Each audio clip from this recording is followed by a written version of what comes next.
Hello again everyone! Today's video is going to be special because for the first time, I'm going to be doing a reaction video of another YouTuber who speaks about Slovakia. In his video, he talks about some of the things that he finds quite strange about Slovakia.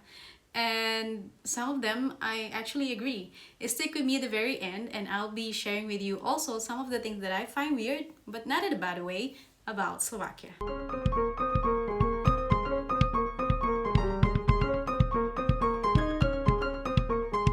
Ahoj, ahoj! Vitajte na mojom YouTube kanáli, volám se Kim, já jsem Filipínčanka žijúca na Slovensku. If you have noticed that I just changed a little bit on that interaction because one of you commented that Filipinka, how I say it before, is actually not correct. So, I changed it into Filipínčanka. Filipínčanka? Filipínčanka. Alright guys, as I have mentioned, I found another YouTuber who talks about Slovakia, and in today's video, I'm going to be sharing my reaction or my opinions about his video. You guys probably saw it already, but if not, the name of the channel is Kult America. And if you haven't seen that, I will leave the link in the description below so you can check it out later. But after this video, of course.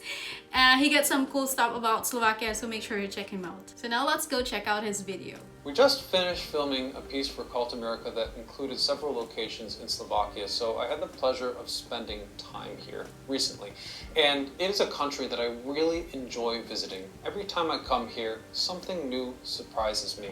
So, I made a list of the top 10 things that I found to be odd, peculiar, interesting, or great on this particular trip to Slovakia. Starting with the way Slovakians drive.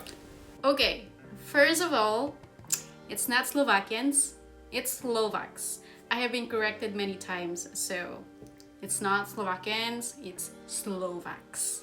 When you cross the border into this country from Poland, you'll notice immediately that people start going the speed limit almost exactly, especially in urban spaces. I've been told that this is because Slovakian police give a very hefty fine, but I also am inclined to believe that there's a certain orderness or culture to the driving here that just prevails good behavior on the road. Now that being said, I've also seen the complete opposite end of the spectrum. Okay, I'm not sure about this one because I've seen a lot of people driving in the road so fast. Even though in some villages there might be a possibility that there are these police officers hiding somewhere checking the speed limit, I don't think that it keeps Slovaks from driving so fast that sometimes I think it's even risky in my opinion. Okay, let's continue. Anytime that I was driving in snow-covered Slovakian hills, the drivers seemed to go berserk. I'm talking about blizzard conditions that I panic to drive through slowly because the roads are so foggy, curvy, and slippery. Slovakian drivers, not phased. They treat it like a racetrack. I'm not sure about this one as well, but it's a great possibility. I haven't been in Slovakia that long, so I haven't traveled in the roads of Slovakia where like a meter deep of snow, so I haven't seen any, but it's a great possibility. The next observation, and this is something that I really appreciate about Slovakia, is that it does not feel commercial by any measure. You go to the main historic center of any given town, and you will not be overwhelmed by advertisements, international brands, franchises. This is one of the few places in the world that you can really feel that old, authentic European essence that I love so much. Exactly. That is so true. It is actually one of the reasons why I love Bratislava or the old town of Bratislava so much, even if it's so small. It's not bombarded with this luxury shops or brands like Vienna, you know. In the old town, you can really walk in these cobblestone streets and admire the beauty of the old historical buildings and some small shops. Now that feels like really Europe to me. I'm not saying that having these luxury brand shops are bad, but it's just not my cup of tea. I would prefer to see a historical building than a shop of Gucci. What about you guys? What do you prefer? Do you like the old town of Bratislava without all these luxury brand shops, or you prefer the city center of Vienna as a shopping place? Let me know in the comments below. Next point, number 3. And I imagine that I could annoy some people by saying this, but Slovakia is not Poland. And I'm sure that's obvious to anyone watching this who's not Polish, but as a Polish citizen myself, someone who's lived in Poland for many years, you gain this odd feeling that Slovakia should somehow be like Poland, or that Slovakians should speak Polish. And visiting anywhere beyond the border area, you find out that it's completely the opposite case. In fact, I'll tell you something funny, because when I was just learning Polish, I would visit the thermal pools. Okay, Slovak and Polish language are both Slavic language, but even though they are both Slavic language and there are some similarity in the words, I don't think that they understand each other. Or do they? Are you Slovak or Polish? Do you understand each other? Let me know in the comments below. That brings me to my next point. The spaces here are open, vast. You don't encounter that many people as compared to other tourist destinations. It's something that I love. You feel this void, in fact, of the overwhelming hustle and bustle of city life. And I find this to be a positive. I totally agree with that. Get out of Bratislava with just about 30 minutes drive and you will be welcomed with this countryside with a beautiful scenery of nature. There are wild fields everywhere, tall trees, forests, mountain ranges. It's so unbelievably pretty. During the spring and the summertime is my favorite time to go for a road trip in Slovakia. You just drive around the countryside and you will see these fields filled with beautiful colors of red, yellow, white flowers. I don't know what are those flowers, but I think the red ones are like poppy seeds. The yellow ones are like maybe the canola flowers. I'm not sure about the white ones, but they are so beautiful. Slovakia has a very small population, so they have so many spaces. Sometimes we would go for a walk in the forest and we will not see any or meet any people at all. If that's in the Philippines, I would already see a lot of or thousands of people rubbing elbows. Okay, let's continue. Upon every turn in Slovakia is a castle. This is incredible. I've never been to a country with such a historic abundance of these incredible medieval fortresses, in fact. Yeah, that's so true. There are a lot of castle, chateaus, and manor houses here in Slovakia, and I feel like every village has one. Anyways, I am still curious why there's so many castles here in Slovakia. I was reading once that it has something to do with the location of Slovakia being a mountainous country, that there are so many high grounds that are suitable for building castles. I don't know if this is the exact reason, but it's possible. But I feel like there's something more in the history.